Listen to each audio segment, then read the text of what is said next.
Welcome back folks, and welcome back to a new video. So today we have a lot to go through because yesterday we had the CD Projekt Capital Group Investors report, or well, the financial report, which we cover all the time because there is always something interesting to catch here, especially when it comes to the future of this company. Now, they have talked a lot, we have so much to cover, so without further wasting your time, let's get right into the news. So first things first, and probably the biggest news out of this video is about The Witcher 4. So during the Q&A yesterday, CDPR confirmed again that The Witcher 4 will be coming out after 2026, so we cannot expect it before that date. Even though we do not plan to release The Witcher 4 by the end of 2026, we are still driven by this financial goal, and although it's very ambitious, we stand a chance of achieving it within the given time frame.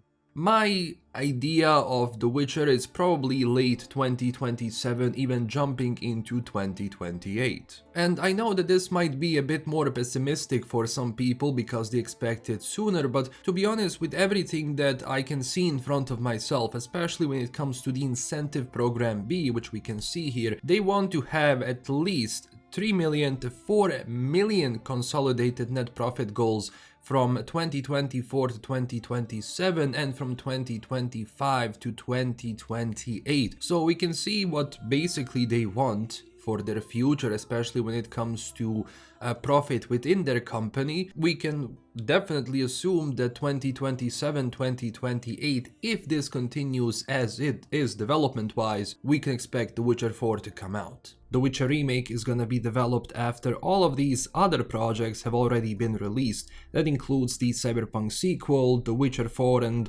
maybe even that other project which is being done by the Molasses Flood. Now, also do keep in mind that the Witcher 1 remake is being developed by Fool's Theory, so at that time it means you might run into some issues. That happens every time you outsource a project.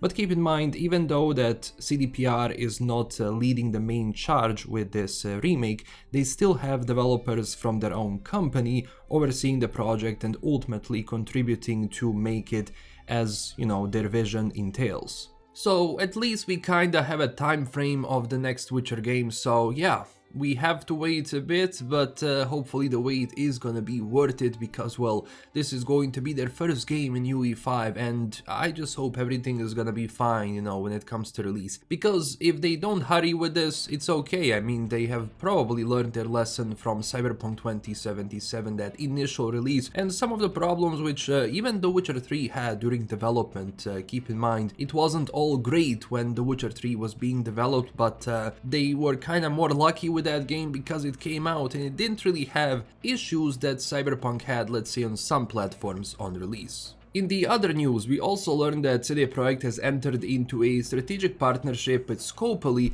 to develop a game set within one of the CD Projekt's IPs. Keep in mind that Scopely is developing primarily mobile-first games, so whatever this game is, regardless of what IP it's going to be set in, it's most likely going to be a mobile game. And if you look at the previous games made by Scopely, we can maybe assume that this is going to be a similar style that the game is going to be, and like, this is not new. Like, CD Projekt has always been trying to push into mobile market because, well, mobile market, if successful, can bring you in a lot of money. They have tried that with the Witcher AR game with Gwent, which was more successful than the Witcher AR game, but still, this is going to be another try. People also have been mentioning microtransactions and if they're going to be included, like, we don't know, but we can assume that yes, I'm pretty sure that microtransactions will be included because this is a mobile game and mobile market is simply like this. That's why I mostly don't play these sort of games anyway. I just have an emulator on my phone and I play PSP games and that's about it. But when it comes to their new title, or well, the mobile title, this is gonna be very interesting to see what they do and if it's going to be a success or not, because these games can go pretty much both ways. Either you succeed or after a while you pretty much shut it off. In the other news, we also have development teams breakdown who are currently engaged in ongoing projects within the company. So we can see that the team for The Witcher 4 has been extended with 411 employees in total who are working on it. Orion is also seeing an increase in developers with 84 right now, which is really nice to see. Projekt Sirius has 49 people currently involved with it, so we can see that even this is going up. Now, Hadar has 17 now instead of 18 before, but that's honestly quite normal in this phase of the project where everything is pretty much a concept, or you're developing concepts or lore or whatever which your game is going to be set in, or well, your world is gonna be like. So you have people who work there, they finish their, let's say, concept work like art, and they just leave. It's simple as that. But of course it could also be someone who has been transferred into one of the other teams here, but in any case we're not gonna be seeing anything much about Hadar, I think, in a very long time, because all of this is pretty much the future that they want. Hadar is the game they're planning after all of this is pretty much done with The Witcher and Cyberpunk, so it's gonna take a while. When it comes to shared services, we have 124 persons working there, and of course in the other projects we have 22 people involved, which brings us to a total of 707 developers, which is an increase from 650 from October 31st, 2024. So as we can see here, The Witcher 4 is in full production, and it's really nice to see, because I've been looking forward to a new Witcher game for a very long time, and it's honestly surreal that in like, what, 2.5 years we're gonna be finally playing that game. And obviously as we get closer to the release, we're gonna be seeing more information from gameplay and all of that, which is something that I want to see. Like, I want to see how the gameplay is gonna be done right now, and what also possibilities they have with it in Unreal Engine 5 and how they want to make it. But at the end of the day, I just hope that the release is gonna be smooth, because you know how Unreal Engine 5 is. I just hope it's not gonna be causing any issues. I hope. Now, speaking of sales and numbers for 2024, at least for this part of the year, they have said that Cyberpunk 2077 continues to be the main sales force. It's been only like 3 years ago when The Witcher 3 was still the main sales force for CD Projekt, so now it seems that The Witcher has finally hit like the market cap, or well, the market saturation, to the point where now Cyberpunk 2077 continues to increase, or well, to generate cash flow for CD Projekt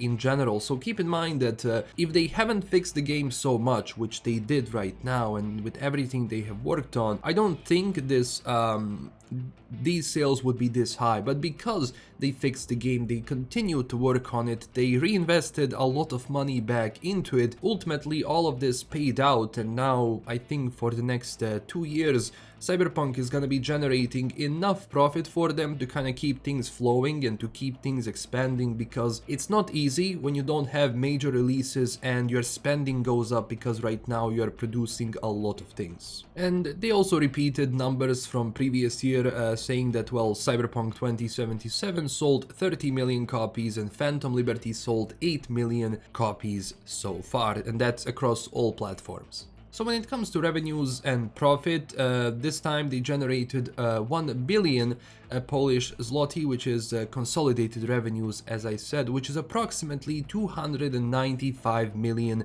US. And when it comes to profit, they have generated 470 million Polish money, which translates to 121 million US dollars. This is also their third highest profit line in company history, and the best result in a year without any major release, because, well, as I said, it's not easy to generate money if you're not, you know, releasing games, or maybe you didn't release anything in a while. So to have a best result in a year without any major release is quite nice. But of course they cannot rest easy, because now they have to work on this, you know, because if something fails, you're gonna be losing a lot of money. And that's the thing with CDPR, like their next game has to be amazing, because otherwise they are going to have to scale back a lot, which is not something that they have been, I think, doing for the past few years, because they have been actively expanding by, you know, making partnership with outside of games like Netflix and live action, which we don't hear anything much about right now, but it's probably because it's still in pre-production. Now also they said that this year we have Cyberpunk coming out for Mac devices, so that's gonna be cool, and judging by some of the activity I've seen on SteamDB, keep in mind we cannot see branches anymore because they have been privated by both Valve and CD Projekt.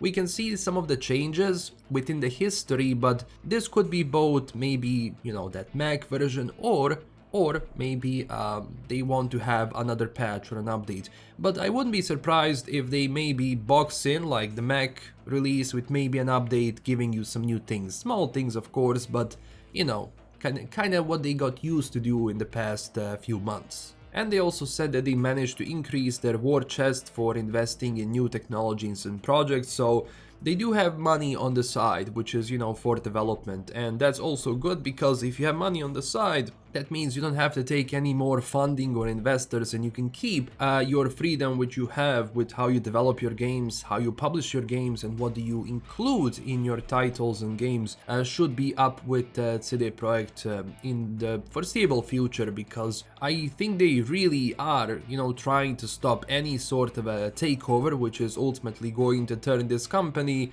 into something which they are not right now. So that's it for today. We have talked a lot here. Well, the company is doing pretty good even without any major releases, but now the production and everything else is pretty much heating up, and I'm pretty sure by the end of the year we should be, or well, starting next year, we should be getting a bit more info about The Witcher, at least, if not any gameplay or whatever, but maybe some press tours where they're gonna be saying some more details about it when it comes to the development itself. And keep in mind, they still have to officially reveal what the animation project with Netflix is going to be and everything else besides it. So if you enjoyed this video, don't forget to smash that like and subscribe button for more. Also tell me down below what do you think about all of this. As always, you have all of the sources in the description below. And that's pretty much it. Thank you for watching.